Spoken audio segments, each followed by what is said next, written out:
વેલ settle લાઈફમાં હતા. એમાંથી અચાનક જ હવે મારે આવું કંઈક નવું કરવું છે. હું સમાજને કંઈક આપી પણ શકું અને મારા બાળકોનું ઉન્નત જીવન સેટ કરી શકું.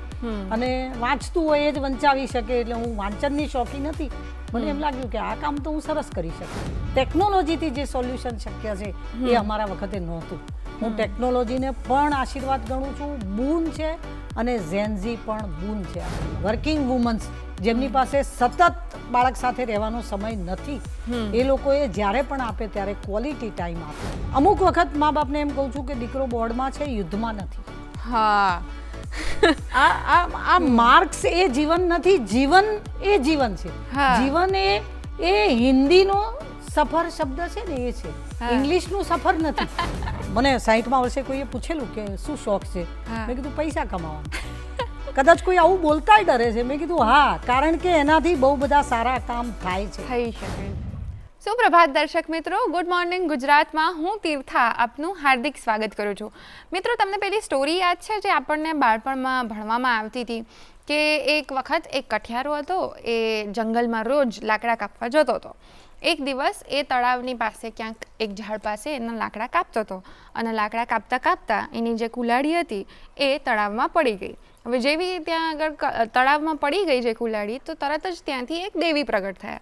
દેવી પ્રગટ થઈને એમને પૂછ્યું કે શું થયું, કેમ અહીંયા ઊભા છો, અહીંયા રાહ કેમ જુઓ છો? એમણે કીધું કે મારી કુલાડી તળાવમાં પડી ગઈ છે, તો હું વિચારું છું કે જવું કે ના જવું એમ. તો કે એક મિનિટ ઊભા રહો. પછી માતાજી અંદર જાય છે દેવી, અને અંદરથી એક સોનાની કુલાડી લઈને આવે છે અને એ આપે છે કઠિયારાને કે લો, આ તમારી કુલાડી છે. તો એ કહે છે કે ના, આ મારી નથી. એટલે પછી એ ફરી જાય છે. ફરી જઈને ઉપર આવે છે તો એ ચાંદીની કુલાડી લઈને આવે છે અને કહે છે કે આ તમારી છે. તો કઠિયારો ફરી ના પાડે છે કે ના, આ મારી નથી. એટલે પછી એ ત્રીજી વખત જાય છે.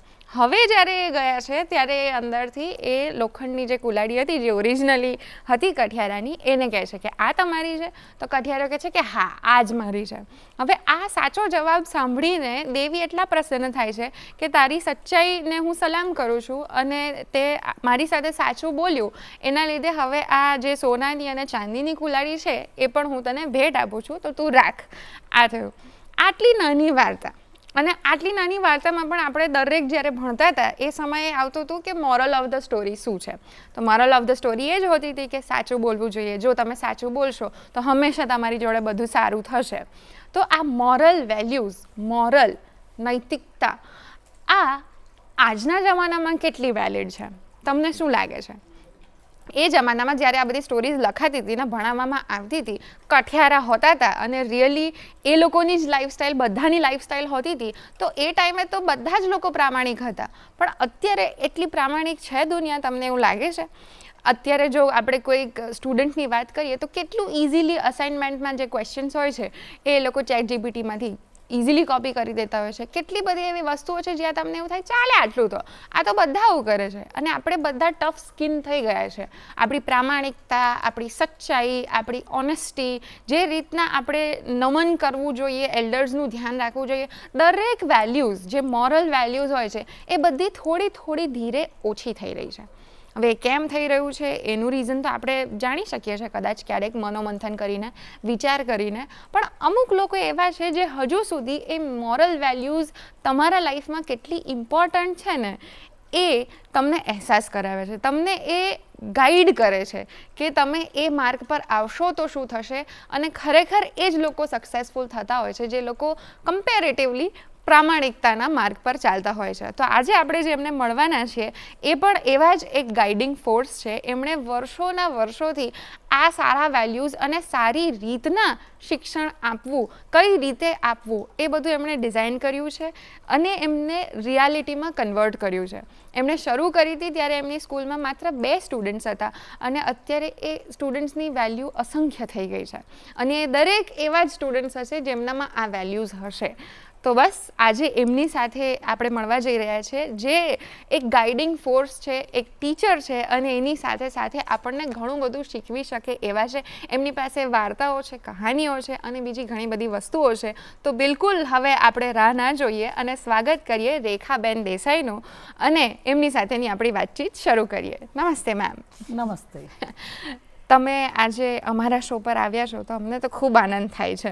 અને શો ગુડ મોર્નિંગ ગુજરાતનો છે તો અમને એમ કહો કે તમારી આજની સવાર કેવી છે? ગુડ મોર્નિંગ ગુજરાત એવી સરસ છે. અચ્છા. Good morning Tirtha. ગુડ. ગુજરાતની સવાર તો આમે ઉગી જ છે, પણ ગુજરાતની સવાર નહીં, વિશ્વની સવાર પડવાની છે એટલી બધી આશાસ્પદ હું છું. મને એવું લાગે છે કે આ નવી પેઢી બેશક કંઈક સરસ કામ કરી જશે. અરે વાહ, અમે બધા એવું ઈચ્છીએ છીએ ને હોપ કરીએ છીએ કે એવું થાય. અને મને એવું પણ લાગે છે કે સિન્સ તમારા જેવા ટીચર્સ અને તમારા જેવા વિઝનરી એજ્યુકેશનિસ્ટ છે, એના કારણે કદાચ એ પેઢીઓ ઘડાઈ રહી છે. તો મારે એ જ જાણવું છે પહેલાં તો કે તમે ઓલરેડી એક વેલ સેટલ લાઈફમાં હતા, બધું નોર્મલ જે હોય એમ હતું, એમાંથી અચાનક જ હવે મારે આવું કંઈક નવું કરવું છે, એ વિચાર કઈ રીતના આવ્યો? એ વિચારનો જવાબ આપવા પહેલાં તો મારે ભૂતકાળમાં એટલા માટે જવું પડે કે એક સિનિયર પોલીસ ઓફિસરની વાઇફ બી વેલ સેટલ લાઈફમાં જ હતી. એને સ્કૂલનો વિચાર કેમ આવ્યો કે પોલીસના પગારથી પેટ ભરાશે, આસમાન અડવું હશે તો મહેનત કરવી પડશે, પૈસા જોઈશે, એટલે પૈસા સારા રસ્તે રસીદ ફાડીને પૈસા લેવા હશે તો કંઈક એવું કામ કરવું પડશે કે જેમાંથી હું સમાજને કંઈક આપી પણ શકું અને મારા બાળકોનું ઉન્નત જીવન સેટ કરી શકું. અને વાંચતું હોય એ જ વંચાવી શકે, એટલે હું વાંચનની શોખીન હતી.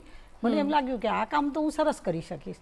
2 જ બાળકોથી સ્કૂલ ચાલુ કરી તો પણ તીર્થા કોઈ 4000 બાળકોની સ્કૂલ હોય એટલી સિસ્ટમેટિક રીતે પહેલા દિવસથી સ્કૂલ ચલાવો. વેકેશનનું લિસ્ટ બનાવવાનું, રજાઓનું ટાઈમ ટેબલ 2 જ બાળકોમાં, એક બાળક બીજા ધોરણમાં, એક બાળક 6થા ધોરણમાં, તો પણ પીરિયડ બદલાય એનો બેલ વાગે. અરે વાહ, મતલબ મને ખબર હતી કે હું ક્યાંક આગળ જવાની છું.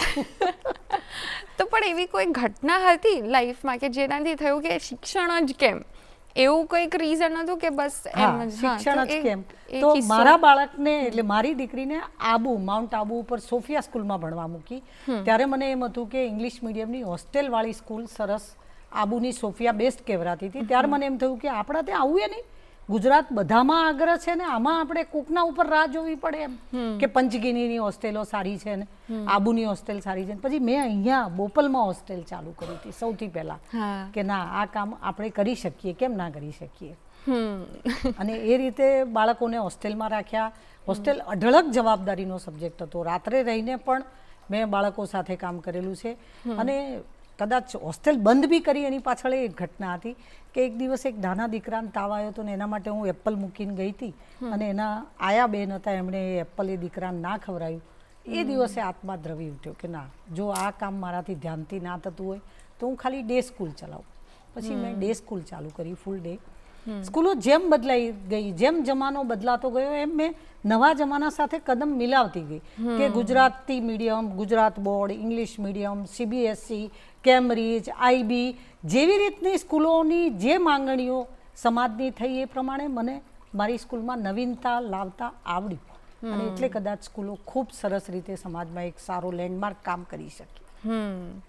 અને તમે કીધું કે બોપલમાં શરૂઆત કરી હતી સૌથી પહેલાં, તો એ જમાનામાં બોપલ પણ એવો વિસ્તાર નહોતો જે અત્યારે છે, બિકોઝ એ ઘણા વર્ષો પહેલાંની વાત છે. તો એ સમયે એ પણ એક રૂરલ એરિયા સહેજ હતો કદાચ. શું હતું તો ત્યારે તમને ચેલેન્જીસ શું આવ્યા હતા કે એક વખત તમે નિર્ણય તો લઈ લીધો કે મારે સ્કૂલ્સ જ કરવી છે, આ જ ક્ષેત્રમાં જવું છે, તેમ છતાં પછી એવું થાય ક્યારેક કે શરૂ કરી દીધા પછી અમુક અડચણો આવે શરૂઆતના પહેલાં અમુક વર્ષોમાં જ, તો એવી કોઈ અડચણોનો તમે સામનો કર્યો હોય? એટલે તમે પૂછો ને અડચણ યાદ કરું તો ભલે ને કે મને જીવનમાં કોઈ દિવસ અડચણ પડી જ નથી. મને દરેક વસ્તુનું સોલ્યુશન મળી જ જતું હતું. આજે મને એમ લાગે છે કે કદાચ થોડીક જો હવે વિચાર કરું તો એમ લાગે કે હા, આટલી બધી માહિતીનો સ્ત્રોત એ વખતે સહેલો નહોતો જે અત્યારે દુનિયા મજા કરે છે કે કંઈ પણ તકલીફ હોય તો એનું ટેકનોલોજીથી જે સોલ્યુશન શક્ય છે એ અમારા વખતે નહોતું. હું ટેકનોલોજીને પણ આશીર્વાદ ગણું છું, બૂન છે, અને ઝેનઝી પણ બૂન છે આ દુનિયા માટે. ખૂબ અદ્ભુત કામ કરે છે આ પેઢી, ખૂબ આશાવાદી છું એમના માટે. કઈ રીતના તમે અત્યારે હેન્ડલ કરતા હો છો? તો તમને કેમ એવું લાગે છે કે જેન્ઝી લોકો બહુ જ અસ્પાયરિંગ છે અથવા એમ? જરાય દંભી નથી. ઓકે. એમને જે જોઈએ છે એ કહે છે, ડ્યુઅલ લાઈફ નથી જીવતા, મોટિવેટેડ છે અને ફોકસ છે. એમને ખબર છે કે મારે આ ભણવું છે, મારે આ કરવું છે, અથવા તો મારે આ નથી કરવું. અને એ ડરીને નથી કરતા, એ એમને કરવું છે એટલે કરે છે, નથી કરવું તો નથી કરવું. They are never relying on anybody else opinion, કે એમણે ક્યારેય એવું વિચાર્યું જ નથી કે પેલો કરે છે એટલે મારે કરવું છે, હું આમાં છું. ઘેટાની જેમ પાછળ પાછળ જતી આ પેઢી નથી, બહુ જ ફોકસ પેઢી છે અને બહુ એડવાન્સ પેઢી છે, બહુ સરસ કરે છે કામ. ક્યાંક એમને થોડી ઘણી મોટિવેશનની અથવા તો થોડી ઘણી નીતિમત્તા શું છે એ કહેવાની કોઈ ભૂલ કરી છે ને તો એ અમારી પેઢી ચૂકી ગઈ હશે, અને એના પશ્ચાતાપ રૂપે હું હવે આ દોડતી ભાગતી પેઢીને એ 1 મિનિટમાં 1.5 મિનિટમાં કંઈક સારી વાત કહેવાય તો કહેવાની ચાલુ કરી છે કે ના આમને કંઈક કહેવું પડશે આપણે. તો આ જે જેન્ઝી પેઢી છે કે જે આમ થોડીક દ્રવી રહી છે, કે એમને દિશા નથી, કદાચ એમની પાસે એટલું બધું છે ને કે તમે જ્યાં ચાહો ત્યાં જઈ શકો છો, પણ એ બી એક પોઈન્ટ છે ને કે શું ક્યાં જવું એ નક્કી બી તો કરવું પડશે ને ક્યારેક. તો એ ડિસાઇસિવનેસ કેવી રીતના લઈ શકીએ આપણે જેન્ઝીઝમાં? એક તો બેન કોમ્પિટિશન એટલી બધી વધી ગઈ છે કે ઘણી વખત તો એમ લાગે કે ખરેખર બાળક કન્ફ્યુઝ છે જ. હા, છે જ. હું પોતે છું. મને આટલી કોમ્પિટિશનમાં બાળક તાલ મિલાવે છે, જેમ કે અમારા સમયમાં કોમ્પિટિશન જ નહોતી આટલી. અને બીજું, જીવન એટલું શાંત હતું અંદરથી કે કોઈ દોડ નહોતી. હવે તમારે પુરવાર કરવું પડે છે. પહેલા તમે એક સાદું જન્મ્યા, જીવ્યા, ખાધું પીધું, મરી ગયા તો પણ જીવન ગણાતું હતું. હવે એવું નથી ગણાતું. એ આને ખબર છે એટલે એને કંઈક કરવું છે, અને કંઈક કરવું હોય એને તો અગવડ તો પડે ને. પણ જેન્ઝી ખૂબ સરસ રીતે અને ફોકસ રીતે કામ કરે. તમે કીધું એમ કે દ્રવી ગઈ છે, હા થોડીક દ્રવી ગઈ છે, પણ એ તો મને એવું લાગે છે કે એ લોકો એટલા બધા અત્યારે મોબાઈલમાં ને સોશિયલ મીડિયામાં ને એમાં છે, એટલે મેં મારી જ્યારે સારી વાત કહેવાની ચાલુ કરી ત્યારે મને એમ જ હતું કે આવી વાતો કોણ સાંભળશે, પણ 3 મહિનામાં 1 લાખ લોકોએ ફોલો કર્યું છે, 20 લાખ લોકોએ એકની એક વાર્તા સાંભળી છે, એટલે એમને ગમે છે. પીરસ્યું નથી ને તો મારી પેઢીએ પીરસ્યું નથી. હા, બસ આ વાત ઉપર જ અમને પણ થોડીક કંઈક મળી જાય, ડોઝ મળી જાય તમારી વાર્તાનો તો બહુ ગમશે. એટલે પ્રભુ અથવા તો જે ધર્મ કે બધું એટલી બધી જુદી રીતે સમજાવાયું હતું ને કે જેમ કે મેં ક્યાંક એક વાક્ય વાંચ્યું હતું કે પ્રભુના પુરાવા માટે પ્રેમ અને પરોઢવે પૂરતા હતા, આટલા બધા પપુ તો શું કરવા. એટલે કદાચ એમ કે દરેક કોઈ મને પૂછે કે ભગવાન ક્યાં છે, તો હું એમ કહું ક્યાં નથી. તું કારેલાનું બીજ વાય છે ને કેરી નથી ઉગતી, એ કોણ ગોઠવે છે? આપણા જન્મ પહેલા આપણા માતાના ઉદરમાં દૂધ ભરનારો પ્રભુ ક્યાં નથી? એટલે પ્રભુ પેલો 14 ભવનનો નાથ છે, પાવલું પવાલામાં તમને કરપ્ટ નથી કે તમે એક નાળિયેર ચડાવો ને. એમ તો રાવણે 9 માથા ચડાયા હતા, ક્યાં ગાંઠ્યો તો પ્રભુ? એણે રામના પગમાં જ એના 9 માથા મૂક્યા હતા ને આપણે શ્રીફળ મૂકીએ ને આપણી પાપણી હોય ને તો લંકા ના બચે, ના બચે. વાહ, ખૂબ સરસ. અને મને એ જ થયું કે આ બહુ સરસ વાત તમે કીધી, અને હું એ જ પાછી આવું કે બાળકોની વાત વચમાં હું લાવતી રહું છું, કારણ કે એ મને યોગ્ય લાગે છે, અને મને લાગે છે કે મને પર્સનલી જરૂર છે કે હું સાંભળું, તો હું પર્સનલી જ અમુક ક્વેશ્ચન્સ પૂછી રહી છું. તો એમાં એ જ છે કે અત્યારે કેવું કે વિશ્વાસ છે, તમને પહેલેથી જે શિખામણો આપી છે બાળપણમાં, અમે બી સ્ટોરીઝ સાંભળી હતી, આ નૈતિકતાની બધી સ્ટોરીઝ સાંભળી હતી, ત્યારે એ વેલ્યુઝ હતા, અત્યારે એ ફોલો નથી થઈ રહ્યા. તો એનું કારણ શું લાગે છે તમને? કે ખબર છે કે સાચી વસ્તુ આ છે, આ મારે ન કરવું જોઈએ, મારે મહેનત વધારે કરવી જોઈએ, પણ અત્યારે કોમ્પિટિશનના કારણે કે જે પણ કારણસર અત્યારે એ કન્ફ્યુઝન પાછું આવી ગયું છે. જે કન્ફ્યુઝન કદાચ અર્જુનને હતું કે હું શું કરું મને નથી ખબર, એ પણ પાછું આવી ગયું છે. અને એ જે સાચું કરવાની જે મક્કમતા હોતી હતી એ જ જનરેશનમાં કે હા આ જ સાચું છે ને આ જ કરવાનું છે, આ આજના યુથને નથી આવડી રહ્યું. તો એનું તમારું શું કારણ લાગે છે? અપાર મહેનત અને અપાર શ્રદ્ધા, આ 2 જ વસ્તુ ચાલે છે. તમે અર્જુનની વાત કરી તેનું કરું. અર્જુનને જ્યારે સ્વયંવર જીતવાનો હતો ને ત્યારે કૃષ્ણે આગલા દિવસે કીધું કે બરાબર ત્રાજવામાં પગ રાખજે, બરાબર ઊંચું જોજે, બરાબર પાણીનું માછલીનું આંખ વિધવાની છે, બેલેન્સ રાખજે, અને ક્ષણનું પણ ભૂલ ના કરતો, એવું બધું કીધું ને. એટલે અર્જુન કંટાળીને કીધું કે બધું હું કરીશ તો તમે શું કરશો? એટલે કે હું પાણી સ્થિર રાખીશ, એ તારાથી નહીં થાય, પાણી સ્થિર રાખ. એટલે પ્રભુ આપણી સાથે છે અને અદ્રશ્ય સ્વરૂપે હંમેશા છે. એણે 3 જ વોટ અંદર જોઈએ છે, અને એમાંથી 2 તો એણે આપીને મૂક્યા છે. એક શેતાની તત્વ છે, એક સાત્વિક તત્વ છે. હવે 3જો વોટ આપણે જેને આપીએ છીએ એ વધે છે, અંદર એ લોકશાહી છે. એટલે આપણે સાત્વિક વિચારો નાખીશું તો આપણે જીતીશું ને આપણે શૈતાની તત્વ નાખીએ તો જ એરિયો બગડે છે. અને બાળકોની વાત કરી નૈતિકતાની, તો એનું રિપીટેશન થવાની જરૂર હતી. નાનપણમાં કહી દીધી ત્યારે ગમી, પણ દર મિનિટે. અને કશુંય બાળક તમે કોને નહીં કરે, તમે કરો એ કરે. માવતરે જીવી બતાડવું પડશે. એ એમ ફોનમાં એમ કે કહી દે મારા પપ્પા ઘરે નથી, પછી તમે એને ક્યારેય નહીં કહી શકો કે જૂઠું નહીં બોલવાનું. બધું જ જીવી બતાડવું પડે છે. દારૂ પીનારા, સિગરેટ પીનારા બાપ એમના દીકરાને નહીં કહી શકે કે વ્યસન ના કરીશ. બધું કરીને જ બતાડવું પડે છે. ને બહુ બાળક બહુ સાયલેન્ટલી ઓબ્ઝર્વ કરે છે તમારી લાઈફ, સ્કૂલની લાઈફ, અને એમાંથી જ શીખે છે. આજે જ કદાચ મારી રીલ છે કે એકદમ નિર્દોષ બાળક આપણને મળે છે. આ કટુતા ભરે છે કોણ? સ્કૂલને અને મા બાપને જ મળે છે. સૌથી પહેલું તો અમને જ મળે છે. તો એના માટે જ એક સ્ટોરી હતી કે એક ભાઈના ઘરે બહુ ઝઘડો ચાલતો હોય છે ને પછી એના કોઈક સગા આવે છે એટલે કે પાડોશી જોડે આટલો બધો ઝઘડો કેમ થયો? એટલે કે જુઓ ને આમના મુન્નાએ આપણા સનીને પછાડ્યો અને વગાડ્યું એમ. એટલે કે પણ બહાર મુન્નો અને સની બે તો ક્રિકેટ રમે છે. એટલે ભૂલી જવું એ જ બાળપણ છે. માફ કરવું, ફરી પ્રેમ કરવો, ફરી લાડ કરવા, એ હતું. આ કટુતા તો આપણે નાખી છે. આપણે બહુ જલ્દી મા બાપે એમનો રોલ શીખી જવાની જરૂર છે. જ્યારે બાળકને માવતર જોઈએ છે ત્યારે મા મોબાઈલ આપે છે, અને પછી જ્યારે મોબાઈલમાં યુવાન દીકરો વ્યસ્ત છે ત્યારે માવતર એમ કે મારી સામે જો, તો દીકરો કદાચ નથી જોતો. આપણે બહુ સમય એમને આપવાની જરૂર છે. નવી પેઢીને બીજા કશાની જરૂર જ નથી. માવતરે ખૂબ સમય આપવો પડશે. સંતાનોને ધીમા ઘાટે ઘડવા જ પડશે. બિલકુલ ઘડી જ રહ્યા છે અને કોશિશ કરશે. નહીં થાય તો તમે આજે અમને બીજી વધારે ટિપ્સ કહેવાના જ છો અને અમે જાણશું. પણ અત્યારે સમય થઈ ગયો છે એક બ્રેકનો. તો દર્શક મિત્રો, મળીએ ગુડ મોર્નિંગ ગુજરાતમાં એક નાનકડા વિરામ બાદ. વિરામ બાદ આપ સૌનું ફરીથી સ્વાગત છે ગુડ મોર્નિંગ ગુજરાતમાં. આજે આપણી સાથે છે રેખા દેસાઈ મેમ, જેઓ એજ્યુકેશનલિસ્ટ છે. એમની વાર્તાઓ આપણે જોઈ જ છે, સાંભળી જ છે, અને આજે હવે બાકીની વાર્તાઓ પણ જાણીએ.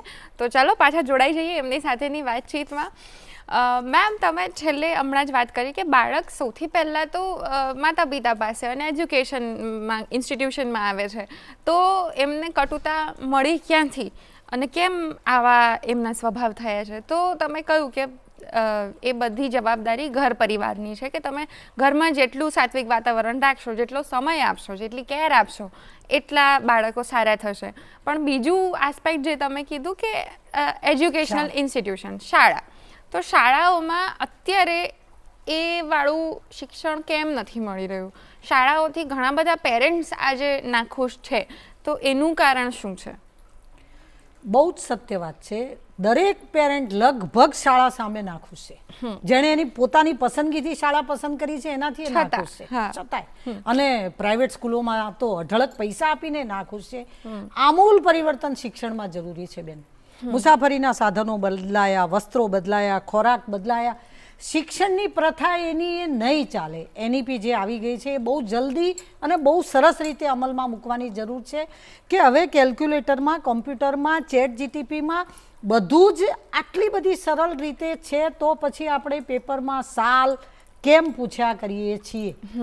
કેમ આપણે શિક્ષણની રીત બદલતા નથી? કેમ આપણે એને નથી શીખવતા કે કયું ખાય છે, કેવું ડીઝલ નાખો તો ગાડી કેવી ચાલે, ખોરાક શું હોવો જોઈએ, શરીર સૌષ્ઠવ શું હોવું જોઈએ, મિત્રતા અને ઈમાનદારી એટલે શું, પ્રામાણિકતા એટલે શું, એના કેમ લેસન નથી આવતા? મેં મારી સ્કૂલમાં જ્યારે પણ ભણાવ્યું હતું મોરલ સાયન્સ ઉપર જ ભણાવ્યું હતું, પણ કોઈ પણ ટીચર એને, કોઈ પણ વાલી એને સિરિયસલી નહોતા લેતા, કારણ કે એના માર્ક બોર્ડમાં નહોતા ગણાતા.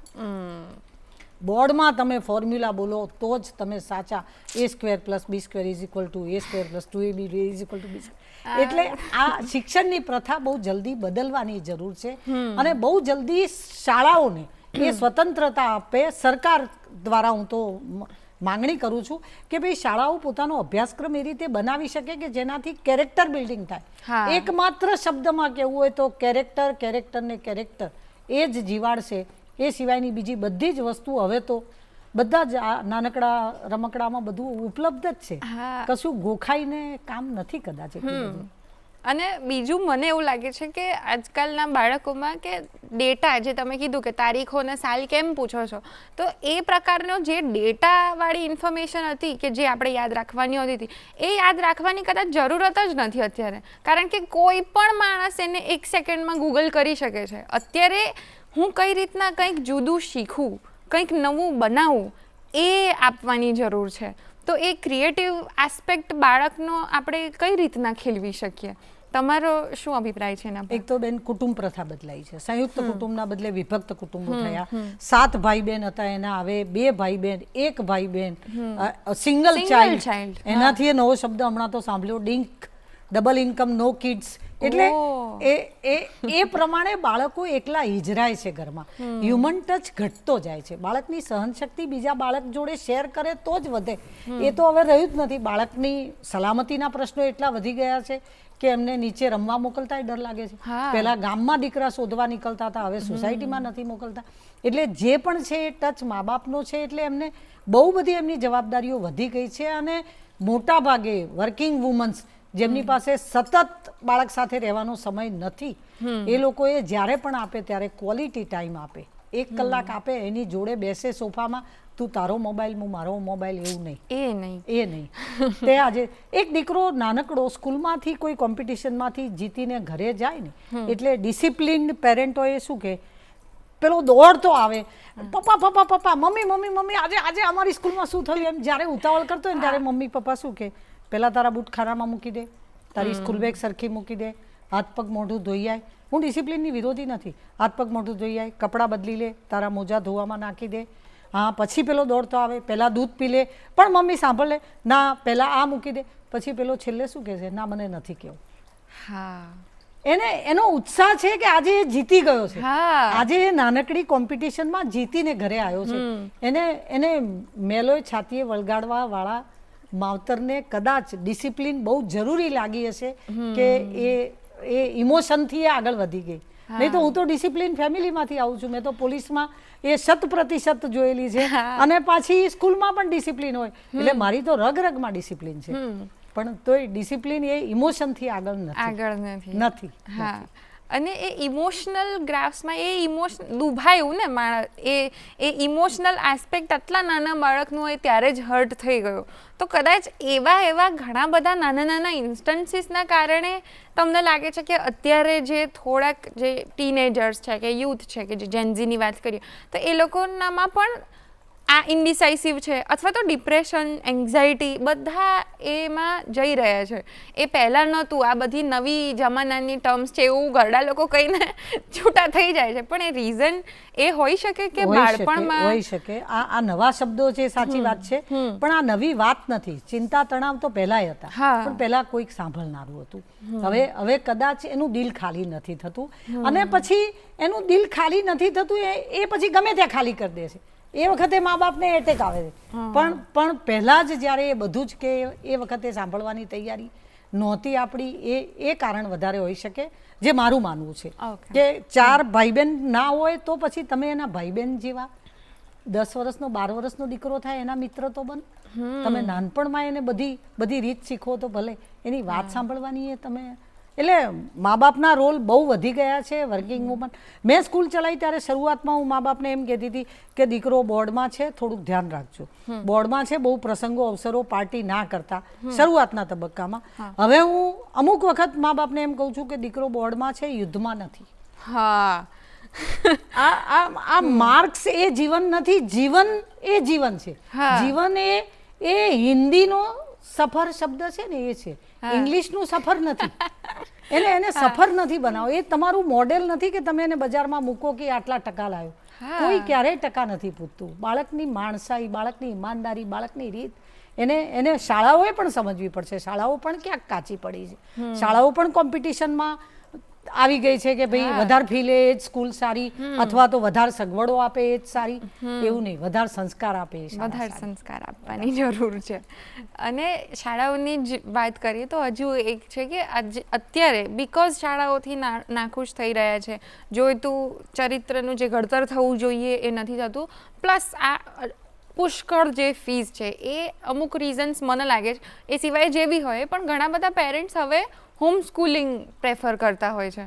તો તમારા મુજબ શું લાગે છે કે અત્યારે હોમ સ્કૂલિંગ કરે તો ઇઝ ઇટ ઓકે કે એ જરૂરી છે કે નથી?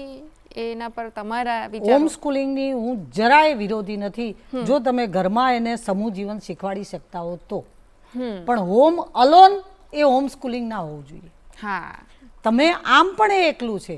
મેં બેન કદાચ હું એની વધારે પડતું લાગશે પણ મારી સ્કૂલમાં મેં વેકેશન પડે ને એ દિવસે બાળકોને રડતા જોયેલા છે. હા, એમને નથી ગમતું વેકેશન કારણ કે મિત્રોની ફોજ અમે આપીએ છીએ અને એને કહીએ છીએ કે આટલા બધા દીકરાઓ ભેગો જે લંચ બોક્સ ભૂલી ગયો છે એના જોડે તું વહેંચીને ખા. એ એને ખબર છે એને વેકેશન નથી ગમતું કારણ કે મમ્મી પપ્પા સવારે નોકરી જશે સાંજે ઘરે આવશે, હું ફ્લેટમાં એકલો હોઈશ. એટલે હોમ સ્કૂલિંગ એ ખરાબ વસ્તુ નથી. જો તમે સરસ કરી શકો તો જય વસાવડા હોમ સ્કૂલિંગની પ્રોડક્ટ છે. હોમ સ્કૂલિંગ તો હતા જ પહેલા, પણ હોમ સ્કૂલિંગ એ જો તમે એકચ્યુઅલી હોમ અલોન ને હોમ સ્કૂલિંગ ના કરી દો તો હોમ સ્કૂલિંગનો વાંધો નથી. બાકી સ્કૂલો એ હવે સામાજિક જીવન શીખવવા માંડે, સ્કૂલો હવે કેરેક્ટર બિલ્ડિંગ માટે કામ કરવા માંડે. એનો બહુ અદ્ભુત સમય આવી ગયો છે. ટીચરોની બહુ જલ્દી ડ્યુટી બદલાઈ ગઈ છે. મેં હમણાં જ મારી ટીચર મિટિંગમાં કહ્યું હતું કે 360 ડિગ્રી આપણે બદલાઈ જવું પડશે. થોડું ઘણું નહીં, 360 ડિગ્રી ટીચરનો રોલ બદલાઈ ગયો છે. ખાલી એમને દિલથી સાંભળવાના ચાલુ કરીએ ને તો પણ એ ધોધ વહે ને એમ વહે છે. બાળક તો હવે માના પેટમાંથી ભણીને જ જન્મે છે. અમે શું ભણાવવાના? કોઈ એક એવો કોઈ ઇન્સિડન્ટ છે, કોઈ કિસ્સો છે કે જે કોઈ સ્પેસિફિક સ્ટુડન્ટનો જેમાં તમે એ ટ્રાન્સફોર્મેશન થતા જોયું હોય કે પહેલાં આવું હતું ને હવે આવું છે? એની એક સરસ વાત છે મેં આ ટીચર મિટિંગમાં કહેલી કે થિયોડા નામનો એક છોકરો હોય છે અને એ 6ઠ્ઠા ધોરણમાં આવે છે. એ સ્કૂલમાં એવો રિવાજ હોય છે કે પહેલા ધોરણમાં એ કેવો હતો, બીજામાં કેવો હતો, ત્રીજામાં કેવો હતો, દરેક વસ્તુનો એક પેરેગ્રાફ લખવાનો. તો પહેલાં લખ્યું કે પહેલા ધોરણમાં અદ્ભુત દીકરો છે અને બહુ જ હોશિયાર છે અને બહુ જ કુતૂહલ ભરેલો છે. બીજા ધોરણમાં લખ્યું કે ડાયો છે, હોશિયાર છે. ત્રીજામાં લખ્યું કે એના મમ્મી એક્સપાયર થઈ ગયા છે એટલે થોડોક સૂનમૂન છે પણ હોશિયાર છે. ચોથામાં લખ્યું કે બહુ એડમન્ટ છે અને બહુ ગંદો છે. પાંચમામાં આવતા આવતા તો બહુ વિરોધી છે ને બહુ જ ઘાતક રીતે બીજા છોકરાઓ જોડે વર્તે છે, એવું વર્તન થઈ ગયું. એટલે ટીચરને ખબર પડી કે મૂળભૂત તત્વ સરસ છે પણ આ પરિસ્થિતિએ એને બગાડ્યું છે. એ ટીચરે એને લાડ કરવાનું ચાલુ કર્યું અને ટીચર્સ ડેના દિવસે એણે છોકરાએ ટીચરને એના મમ્મીની અડધી પરફ્યુમની બોટલ ભેટ આપી અને ટીચરને કહ્યું કે તમે આ છાંટીને આવો તો you smell like my mother. Teacher can be mother, teacher must be must. એટલે શાળાઓ તો બહુ સરસ કામ કરે છે. પણ એક બ્લુ કેક આઈસ્ક્રીમની નાનકડી વાત હતી કે એના નિર્માતા બહુ જ આગળ વધ્યા અને બહુ જ આખા વિશ્વમાં એમની બ્રાન્ડ પ્રખ્યાત થઈ ગઈ. એટલે એક સ્કૂલમાં એમને ક્વોલિટી બ્રાન્ડ કઈ રીતે બને એના માટે લેક્ચર આપવા બોલાયા. મારા જેવા મેડમ સાંભળતા હશે ને પેલા ઉદ્યોગપતિ તો સફળ હોય એટલે બોલે. એમણે એવું કીધું કે અમે કોઈ પણ જાતની ક્વોલિટીમાં કોમ્પ્રોમાઇઝ નથી કરતા, શાળાઓએ પણ એ જ કરવું જોઈએ. અમે સહેજ પણ આઈસ્ક્રીમની ક્વોલિટી બગડે તો એ પ્રોડક્ટ બહાર નથી મૂકતા. અમે સહેજ પણ કલરમાં કે ટેસ્ટમાં કે દૂધમાં કે સૂકા મેવામાં કે સાકરમાં કશામાં જ કોઈ પણ વસ્તુમાં પૂર્ણ ધ્યાન આપીએ છીએ અને મારા લોકો સતત વિઝિલ એનું ઓબ્ઝર્વેશન રાખે છે ને. એટલે પછી મેડમે પૂછ્યું કે તમારે કોઈ બહારથી કાચો માલ આવે એ થોડોક બગડેલો હોય તો તમે શું કરો? એટલે કે અમે રિજેક્ટ કરીએ. પ્રિન્સિપલ મેડમ કે અમે રિજેક્ટ ના કરીએ, અમે રિજેક્ટ નથી કરતા, અમે બાળકને ખમ્મા કહીને લઈ લઈએ છીએ કે આવ દીકરા તારામાં કંઈક ભૂલ છે તો એ ક્યાંક સમાજની, વાતાવરણની, માવતરની, ખાનદાનીની, લોહીની, જીન્સની કોઈની પણ વાંક હશે, તારો નથી. આવ દીકરા, એવું સ્કૂલો કહે છે. એના કારણે જ આટલી સારી સ્કૂલો બનાવી છે તમે અને એ સરસ ચાલી રહી છે. અને એ તમારી સ્કૂલનો મેઇન મોટો છે કે તમે એક્ઝામમાં ફેલ થાવ તો ચાલે પણ જીવનમાં ફેલ નહીં થવાનું. હા, એ મોટો છે. પણ એ મોટો તો હું અત્યારે જે કામ કરું છું રેક્ટમાં, જે સોશિયલ સર્વિસ કરું છું ત્યાં હું એ મોટો ઉપર વધારે ભાર આપું છું. કારણ કે મારા ત્યાં જે સ્કૂલિંગના દીકરાઓ છે 12મા સુધી, એ લોકોને તો કદાચ એટલું બધું અમે તો એ પ્રકારનું ભણાવીએ છીએ કે ફેલ તો કોઈ છોકરું થતું જ નથી. It is too hard to fail in school. It is too hard to fail. પણ જે રેક્ટના છોકરાઓ છે એ લોકો હવે કોમ્પિટિટિવ એક્ઝામ આપે છે ને એમાંથી કોઈ પણ ગવર્મેન્ટ જોબ માટે ટ્રાય કરતો છોકરો ફેલ થાય તો એને આપઘાતનો વિચાર આવે છે ત્યારે મને એમ લાગે છે કે તમે જીવનમાં નપાસ થાઓ એ ના ચાલે, પરીક્ષામાં નપાસ થાવ તો ચાલે. હા, એના વિશે અમને જો કોઈ તમે શેર કરી શકો કે કઈ રીતના સમજાવતા હશો એમને. એવું એક દીકરાએ એવો આત્મહત્યાનો પ્રયાસ કર્યો એ પછી મેં કીધું કે આ કેવી રીતે બને દીકરા, આ જીવનની કોઈ છેલ્લી પરીક્ષા નથી અને કોઈ પણ તમે ગવર્મેન્ટ જોબમાં પતો તો એ પરીક્ષા તો પતતી નથી, જીવન પોતે જ એક પરીક્ષા છે જો એને સરખી રીતે લો તો. અને આમ જોવા જાવ તો જીવન એ એક સહેલાઈથી જતું. એક ઋષિએ કીધું હતું, બહારથી ચીની એક સંશોધક આવ્યા હતા અને એમણે પૂછ્યું કે મારા ગુરુએ એવું કીધું છે કે જીવન તો ખૂબ બધા મહેનતનું અને ખૂબ બધી સ્ટ્રગલનું, સંઘર્ષનો એક ટુકડો છે એમ. એટલે આપણા ઋષિએ કીધું કે એ તારા ઋષિનું જીવન હશે, મારા ઋષિનું જીવન તો પ્રવાહ છે.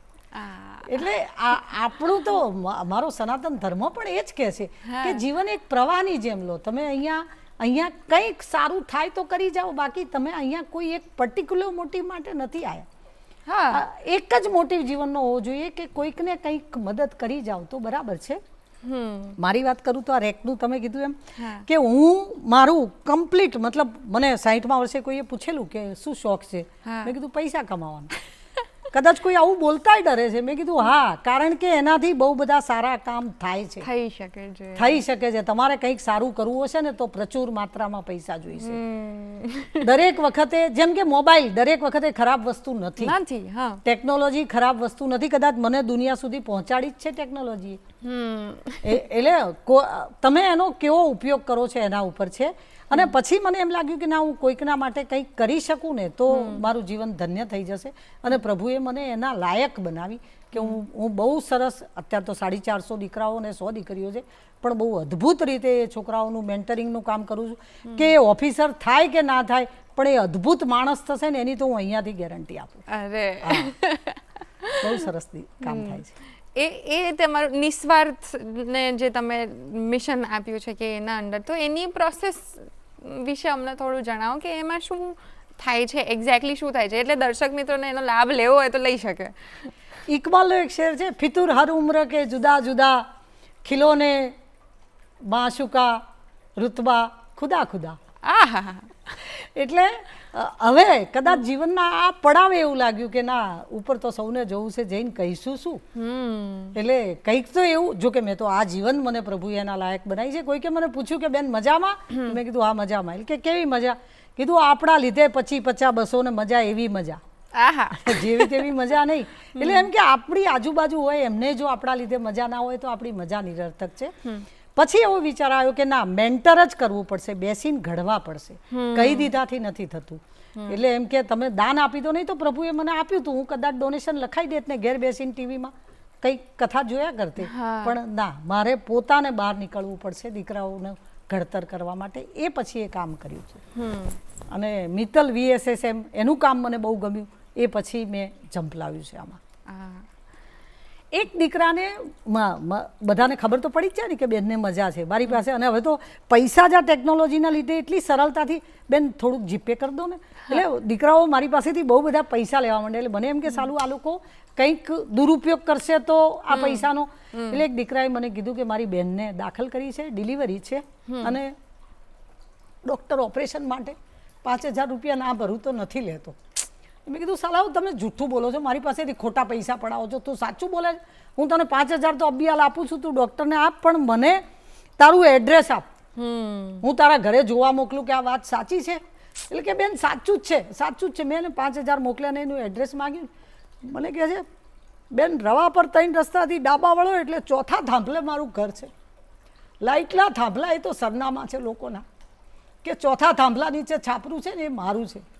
આ જે દેખાય છે ને એટલી બધી સુખી દુનિયા નથી. બહુ બધા લોકોને બહુ સ્ટ્રગલ છે, પણ આપણાથી જે બને ને એ કરી જઈએ ને તો પ્રભુ ઉપર પેલું કે એક માણસે ઉપર જઈને પ્રભુને પૂછ્યું કે નીચે દુનિયા કેટલી દુઃખી છે, કોઈ સારા માણસને મોકલતો કેમ નથી? એટલે પ્રભુ કહે તને એના માટે જ મોકલ્યો છે, તમે નીચે જઈને ભૂલી જાઓ છો. ઓ વાહ, ખૂબ જરૂરી છે અને આજ જે આપણે ભટકી ગયા છે, દ્રવી ગયા છે વાળા યુથ જ્યારે આવે તમારી પાસે, તો સૌથી પહેલાં તમે એમને કયો એક લેસન આપતા હો છો, એ જો અમને આપી શકો તો? કેરેક્ટર, માનવતા. એના માટેનું કોઈ દ્રષ્ટાંત કે આજે અમારે તમને એઝ અ ટીચર પણ જોવા છે. ઓ બાપરે બેન, એના તો કેટલા બધા દાખલા છે. હવે શું બોલું શું ના બોલું, આની તો આખી કથા બેસાડવી પડે તમારે. હા, પણ કેરેક્ટર બિલ્ડિંગ એ એક દિવસમાં બનતી ઘટના નથી. રોજ સવારે થોડાક ઘડવા પડે છે, રોજ સવારે થોડાક ઘડવા પડે છે. હા, અને કેરેક્ટર તો મનની પેલું નથી કહેતા કે એ તો અંદરથી આવવાનું છે. જો તમે હાજર રહેશો તો સંસ્કાર વાતાવરણથી આવે છે, ખાનદાની લોહીમાં આવે છે. બહુ જ બધું મથ્યા પછી મને એવું લાગ્યું કે ના, કીધા પછી પરિણામ ના આવે એવું નથી બનતું. જો વારંવાર એનામાં રસ લઈએ અને એને સમજીએ ને તો એનામાં ચેન્જ આવે છે ને આવે જ છે. કેરેક્ટર બિલ્ડિંગનું કામ ક્યારેય અંગત માણસો સિવાય બહારથી નથી થતું. એક ટીવીની દુનિયાની વાર્તા છે નાનકડી. એક ભાઈનું ઘરનું ટીવી બગડ્યું એટલે ટીવી રિપેરર વાળાને બોલાયો. હું તો ટીવી વાળાઓને સલામ કરું છું એ બાબતે કે એમણે દક્ષિણ આફ્રિકાના કુપોષિત બાળકો ઉપર એક ડોક્યુમેન્ટરી બનાવી અને ટીવી ઉપર બતાડતા હતા કે તમારા બાળકો જ્યારે એઠું મૂકે છે ત્યારે, અથવા તો નથી ખાતા, નથી ભાવતું એવું કહે છે, ત્યારે એમને ખબર નથી કે કેટલા બાળકો 24 કલાક 48 કલાક સુધી અન્નના એક દાણા માટે તરસતા હોય છે. તે ટીવી ઉપર એ ડોક્યુમેન્ટરી એ દીકરો જોતો હશે કાયમ. ટીવી બગડ્યું એટલે રિપેર વાળો આવ્યો એટલે એ કહે છે કે બધું બરાબર છે તો ટીવી કેમ બગડ્યું? પછી એણે ટીવી ખોલ્યું ને તો અંદરથી બિસ્કિટના ને બ્રેડના નાના ટુકડા નીકળ્યા. કારણ કે પેલો 3 વર્ષનો દીકરો ટીવીમાં દીકરાને ખવડાવતો હતો કે એ ભૂખ્યો છે. આ વખતે એનો બાપ એને લાફો મારીને એમ કે સાલા ટીવી બગડી ગયું, તેલ લેવા ગયું, ટીવી બગડી ગયું. તો પેલામાં કંઈક જાગે છે, એને ખમ્મા કે એ જરૂરી છે. કેરેક્ટર બિલ્ડિંગ ઘરેથી થાય છે. બિલકુલ. એટલે આપણે એ ઘરેથી શરૂઆત કરવાની જરૂર છે. અને અમુક એક્સટેન્ટ પર આપણે ભૂલી જઈ રહ્યા છીએ કે જે પરફેક્શનની પાછળ જવાની જરૂર નથી. તમે ઇમોશનલી પ્રેઝન્ટ જેટલા રહેશો એટલું તમને ફાયદો થશે ને એના લીધે તમારી જનરેશન્સ આગળ વધારે સારી થતી જશે. તમે આટલા બધા સ્ટુડન્ટ્સના એક્ઝામ્પલ જોયા હશે, તમે આવી નાના નાના જે કિસ્સાઓ અમને શેર કરો છો એ પ્રમાણે તમે જિંદગીઓને જોઈ છે નાની નાની, કે જેના કારણે એ લોકોનામાં જે ચેન્જ આવ્યો, એ લોકો જે શીખી રહ્યા છે. પણ કોઈ એવું દ્રષ્ટાંત છે કે એ જોઈને તમારામાં ચેન્જ આવ્યો હોય, તમારો દૃષ્ટિકોણ બદલાયું હોય કે એટલે રોજ સવારે બને. હું તો મારી જાતને જ લર્નર કહું છું. એવું તો રોજ સવારે બને. પણ હું ટીવી ઉપર નામ લઈને કહી શકું એવો જ એક કિસ્સો છે. જેમ કે રેક્ટમાં માત્ર 2-3 હજાર રૂપિયા નોમિનલ ફી એમને ભરવાની હોય છે. 400-500 બાળકો હોય, એમાંથી મેં એવું કીધું કે જેના પિતા નહીં હોય એના પૈસા હું ભરી દઈશ, તમે મને ફોન કરજો કે તમારા 3000 રૂપિયા હું ભરી દઈશ. એટલે ખાસા 30 દીકરાઓએ મને કીધું કે બેન મારા પિતા નથી. મેં કીધું તમારો પિતા હું. એટલે એક દીકરો હતો સંજય, નામ લઈને કહું છું. મેં કીધું સંજય તારે પિતા નથી? એટલે કે ના નથી. મેં કીધું તો તે કેમ 3000 ના માંગ્યા? કે બેન મારી માં એમ કહે છે કે આપણે તો 2 ભેંસો છે, આપણે ચાલશે, બેનને કે કોઈક બીજા દીકરાને મદદ કરે. એટલે મોટાના નાનપણ જોઈને થાક્યા છીએ ને નાનાની મોટાઈ જોઈને જીવીએ છીએ. 1 ડઝન કેળા આપીને 9 જણા ફોટો પડાવે એ નથી દાન ધર્મ. પોતાના જીવતર દાનમાં આપી દેનારા લોકો પડ્યા છે. કાગબાપુની એક સરસ વાર્તા મેં કીધેલી હતી કે મેઘાણીજીને 2 જણા દરિયા કિનારે જતા હોય ને એક બહુ જ વૃદ્ધ માજી માથા ઉપર પથરા ઉપાડીને શેઠની હવેલી બને ત્યાં મજૂરી કરે. એટલે મેઘાણીજી કે માજી આ ઉંમરે મજૂરી, દીકરો નથી? એટલે કે દીકરો તો આ શેઠનું હવેલી બનતી હતી ને એ શેઠનું ઝાડ લઈને ગયો ને ઝાડ ડૂબી ગયું, દીકરો પાછો થયો. એટલે કે શેઠે કઈ વળતર બળતર આપ્યું કે નહીં? એટલે કે એનું ઝાડ ડૂબ્યું હું વળતર માંગે. કાગબાપુ કે લ્યો પૂછો આ બેમાં શેઠ કોણ? એટલે દાતારી તો કોઈની જાગીર નથી બેન, એ તો બધે છે. કોઈ ગમે તે કહેતું હોય. એક જગ્યાએ એક ઝૂંપડામાં રાશનની થેલી આપવા ગયેલા શેઠિયાએ એના પોતાના અનુભવમાં લખેલું છે, નામ નહીં કહું, એને ના પાડી કે હું ત્યાં બેઠો છું ને એ બહેન મેં આપેલી થેલી અડધી કરી અને બહાર ગઈ. એને થોડી વાર પછી પાછી આવી. એટલે મેં કીધું ક્યાં? એટલે કે બાજુવાળાને ઘરે નથી ને તો મેં અડધું આપી દીધું. આપણે જે સંગ્રહ ઉપર સંગ્રહ 7મી પેઢીને ચાલે ત્યાં સુધી એ લોહી ચૂસી લેવા એટલી હદે આપણે માણસોનું, આપણો ડ્રાઈવર, આપણો પટાવાળો, આપણો માણસ, એના સામે આપણે દયા ના કરીએ ને એના પૈસા કાપીને પછી ડોનેશન ના લખાઈએ ને તો ચાલે. હું હજી એ પ્રોસેસ જ કરું છું. તમે જે વાર્તાઓ કીધી એમાં મારું છે કે આટલા સરસ દ્રષ્ટાંતો તમને મળે છે, તમે આટલું વાંચન કર્યું છે, અને આપણે વાત બી કરી કે બાળકોના ઘડતર માટે અટેન્શન આપવું જરૂરી છે પેરેન્ટ્સ તરફથી, પણ સમજણા બાળકોની વાત કરીએ તો એવા પુસ્તકો છે કે જે તમને લાગે કે આ તો અવશ્ય બાળકોએ વાંચવા જોઈએ, અથવા યુથમાં પણ કે આ તો વાંચવા જ જોઈએ? અઢળક પુસ્તકો છે, અઢળક પુસ્તકો છે. વાંચન શીખવાડવું એ મા બાપની પેલું કે નથી કહેતા કે બાળક વાંચતો નથી એટલે કે તમે વાંચો છો. બાળક વાંચે ક્યારે કે જ્યારે જે તમે કરો છો એ બધું બાળક કરે છે. જો તમે ટીવી જુઓ છો તો એ નથી વાંચતો. અઢળક પુસ્તકો છે. હું તો ઘણા બધા પુસ્તકોના એવા નામ પણ લઈ શકું, પણ બાળકને પુસ્તકમાં રસ પડશે તો સારા પુસ્તકો વાંચશે. અને સારા લેખકો તો આપણા તો રમણલાલ સોની ને ગીજુભાઈ બધેકાની બધા બાળકોના વિશે અદ્ભુત પુસ્તકો લખીને ગયા છે. પણ આપણી અને કદાચ બીજા ધર્મોમાંથી આપણે મીડિયમ બદલ્યું એટલે કે ભાઈ rain rain go away little Johnny wants to play. હવે એ પ્રદેશની સ્વિટ્ઝરલેન્ડમાં બહુ વરસાદ આવતો હોય તો બાળક એવું કે રેન રેન ગો અવે. મારી તો કવિતા એવી છે, આવરે વરસાદ ઢેબરિયો પરસાદ, ઊની ઊની રોટલીન કારેલાનું શાક. આપણે રેન રેન ગો અવે નથી કહેવાનું, પણ મારું બાળક જ કન્ફ્યુઝ છે. માતૃભાષા જુદી છે, શિક્ષણની ભાષા જુદી છે, અને આપણે બેયની વચ્ચે અંગ્રેજીનો વિરોધ નથી, પણ ગુજરાતીમાં વાત કરતા મા બાપ એને ગુજરાતી વાંચતા શીખવશે ને તો ગુજરાતીનું કલ્ચર એને સમજાશે કે ગુજરાત તો મહાગુજરાત છે. કઈ કોઈના પાછળ આપણે છીએ જ નહીં. મને તો એવો વિચાર પણ ક્યારે નથી આવતો કે ગુજરાતીને ને ગુજરાતને કંઈ આંચ આવશે. મોદી સાહેબ બેઠા કમમાં. અને મને તો એવું પણ લાગે છે કે જો વાંચવાનો શોખ જ ના હોય ને એ વ્યક્તિને જો વાંચવાનું ગમાડવું હોય ને તો ઇઝી ઓપ્શન એ છે કે તમે એને એની માતૃભાષામાં વાંચવાનું કહો તો એને જલ્દી વાંચવું ગમતું થઈ જશે.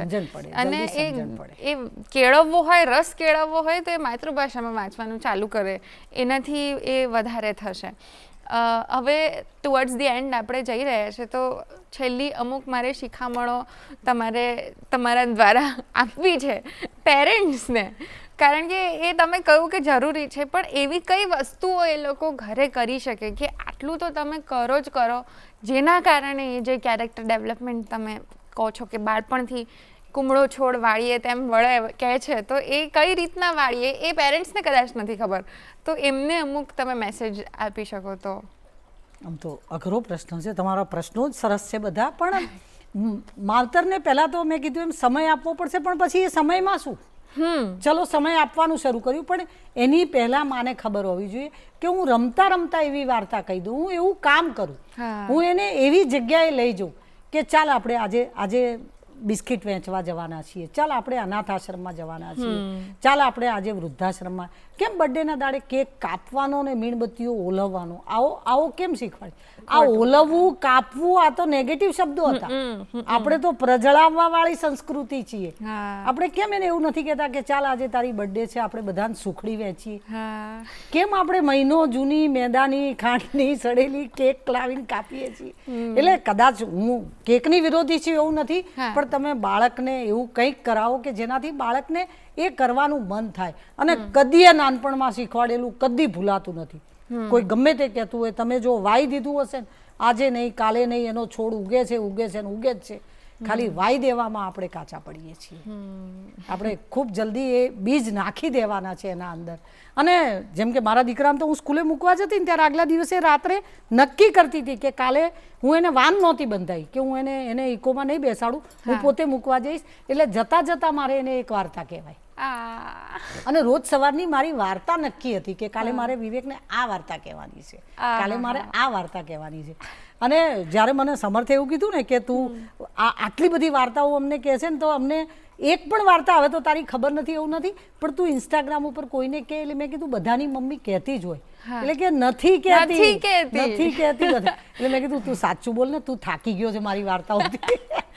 ના ના પણ નાની દીકરીએ બહુ સપોર્ટ કર્યો મિનલે, જે અત્યારે સૌથી સુંદર સ્કૂલ ચલાવે છે, એણે બહુ અદ્ભુત કામ આમાં કર્યું કે this is need of today's society, right. અને પછી એના કહેવાથી કર્યું.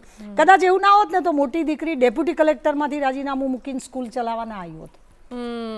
જે ડેપ્યુટી કલેક્ટરનો હોદ્દો લોકોનું સપનું હોય છે એમાંથી એ સ્કૂલમાં આવી, because we can build nation here. Yeah classroom में नानी वस्तु नहीं, शिक्षक कभी साधारण नहीं होता है, प्रलय और निर्माण उसकी गोद में ગોદ पलता મેં है. ખેલતે હે. બિલકુલ સાચી વાત કરી છે તમે. અને એ નાના નાના ઇન્સ્ટન્સીસથી અમને જે મળતા રહે છે તમારા ઇન્સ્ટાગ્રામ થ્રુ, એનાથી અમને પણ ગમે છે અને અમને પણ એ પ્રોત્સાહન મળતું રહે છે. બિકોઝ એ જ છે કે એક ક્ષણે એ વસ્તુ મળવી જોઈએ. જ્યારે માણસ હતાશ છે ત્યારે એને એની જરૂર છે. કોઈ નથી પહોંચી શકતું તો એટલીસ્ટ આજના જમાનામાં રીલ પહોંચે છે, તો એ અને ફાયદો 1-1.5 મિનિટમાં એ સાંભળી લે છે. હા. 3 કલાકની કથા સાંભળવા એની પાસે હા. સમય કદાચ સમય નથી અને ના હોય, યુવાની પાસે એ સમય ના પણ હોય. હા પણ ગમાડે છે એનો અર્થ એ કે હજી આજે લોકોને સારું ગમે છે. બિલકુલ. ગમે જ છે બેન, માયલાને તો સારું જ ગમે છે.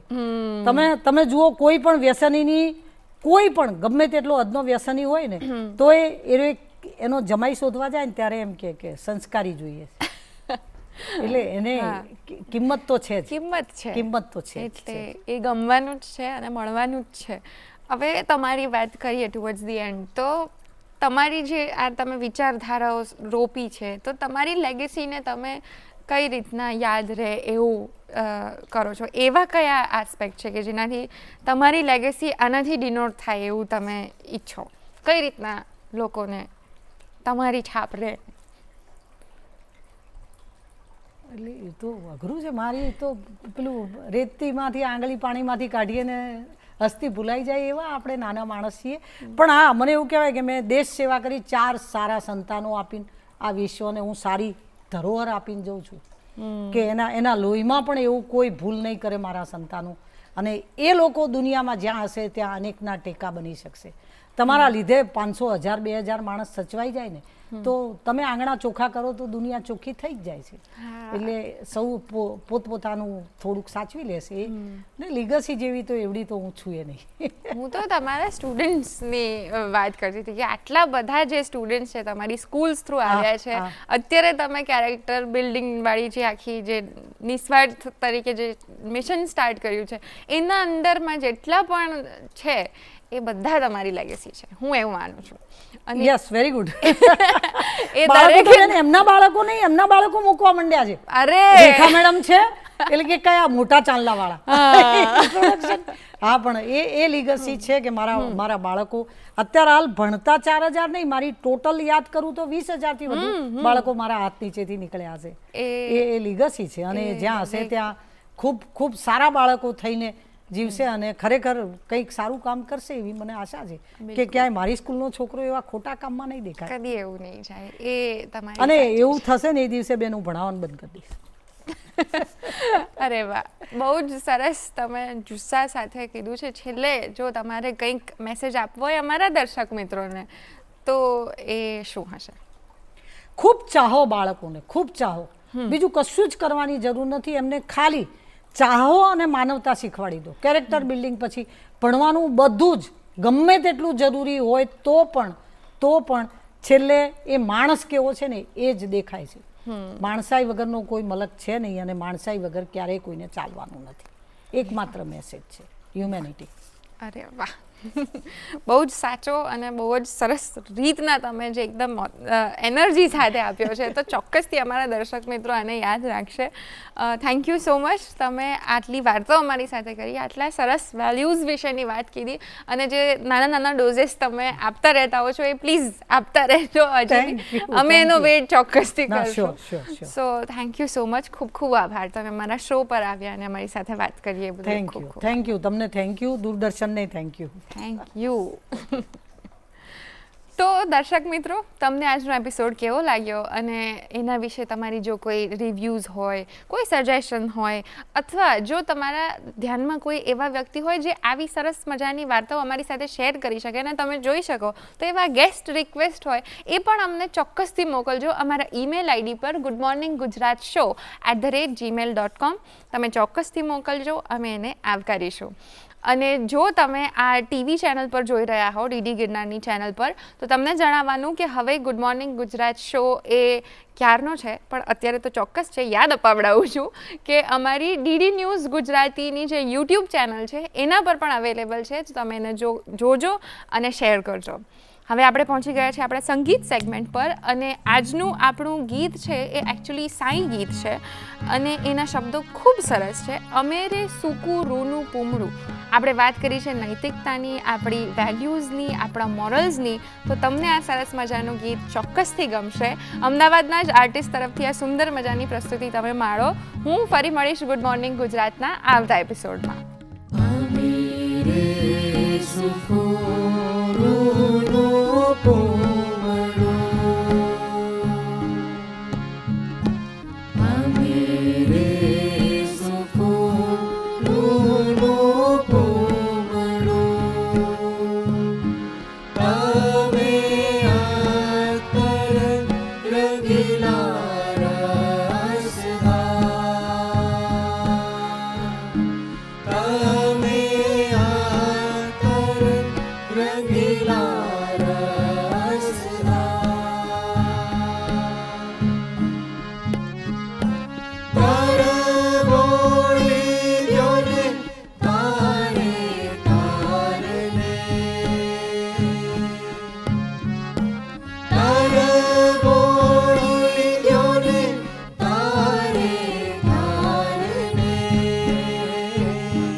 लख लख